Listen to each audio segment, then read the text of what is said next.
Friends welcome to my channel Mazhar Kirana store. Friends ये जी चीनी पे अपडेट है और चीनी फ्रेंड्स काफ़ी अच्छी चीनी है, मोटी चीनी है। ठीक है, ये मैं दिखा देता हूँ।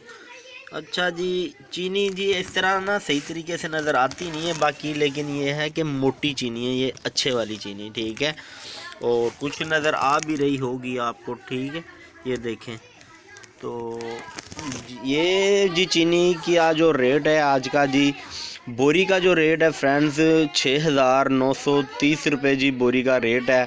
6,930 को अगर आप तकसीम करें जी 50 पे, तो फ्रेंड्स ये 138.60 पैसे की हमें पड़ी है, यानी किलो का रेट।